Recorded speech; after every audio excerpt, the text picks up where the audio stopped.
जी हाँ दोस्तों, हो जाइए तैयार एक बवाल खबर सुनने के लिए, क्योंकि उन्हें पॉर्न स्टार पवन सिंह बन चुके हैं ग्लोबल स्टार। जी हाँ दोस्तों, ग्लोबल स्टार। और एक समय ऐसा था कि म्यूजिक सेक्शन के ट्रेंडिंग में खेसारी लाल यादव राज कर रहे थे, लेकिन एक कहावत कहा गया है कि अंत भला तो सब भला। ऐसे अपने पॉर्न स्टार पवन सिंह, क्योंकि कहा जाता है कि जब तक शेर शांत है उसे शांत रहने दीजिए, उसे जगाने की कोशिश ना करिए। लेकिन सभी लोगों ने अपने पॉर्न स्टार पवन सिंह जैसे शेर को जगा दिया है, क्योंकि पॉर्न स्टार पवन सिंह का गाना हरी हरी ओढ़नी गाना ट्रेंडिंग में आ गया है और अपने भारत में ही नहीं बल्कि पूरे दुनिया भर में डंका बजा दिया है दोस्तों। तो आगे बताएंगे इस गाने के बारे में कंप्लीट जानकारी, बस आप सभी से एक रिक्वेस्ट की वीडियो के एंड तक बने रहिए। और अगर आप भी अपने पॉर्न स्टार पवन सिंह के सच्चे वाले फैन तो दिल से वीडियो को कर दीजिए लाइक और चैनल को सब्सक्राइब करना मत भूलिएगा दोस्तों।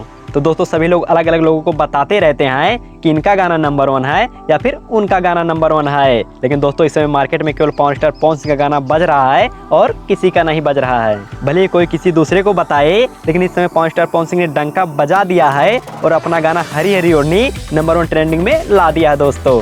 और इस गाने ने मात्र 2 ही हफ्ते में एक अलग ही लकीर खींच दिया दोस्तों, क्योंकि इस गाने ने अभी तक 35 मिलियन व्यूज पार कर लिया दोस्तों और पूरे विश्व में एक नंबर पर बज भी रहा है दोस्तों। और वहीं लाइक के मामले में ये तो बवाल मचा के रख दिया दोस्तों, क्योंकि मात्र 2 ही हफ्तों में 7 लाख से भी ज्यादा लाइक आ चुके हैं दोस्तों। और वहीं एक नजर इंस्टाग्राम पर डाल लेते हैं तो वहां भी अपने पॉर्न स्टार पवन सिंह ने डंका बजा दिया है, क्योंकि रील के मामले में इतना ज्यादा रील अभी तक किसी गाने पर नहीं बनाया गया था, केवल इसी गाने पर बनाया गया दोस्तों और इतने कम समय में। दोस्तों रील तो बहुत गानों पर बनाया गया है, लेकिन जैसे इस गाने पर बनाया गया है वैसे किसी भी गाने पर नहीं बनाया गया है। तो दोस्तों आपकी जानकारी के लिए बता दे कि इस गाने पर 6,57,000 रील बन चुके हैं दोस्तों। तो प्यारे दोस्तों मिलते हैं एक नए अपडेट के साथ, तब तक के लिए जय हिंद, जय भोजपुरिया समाज।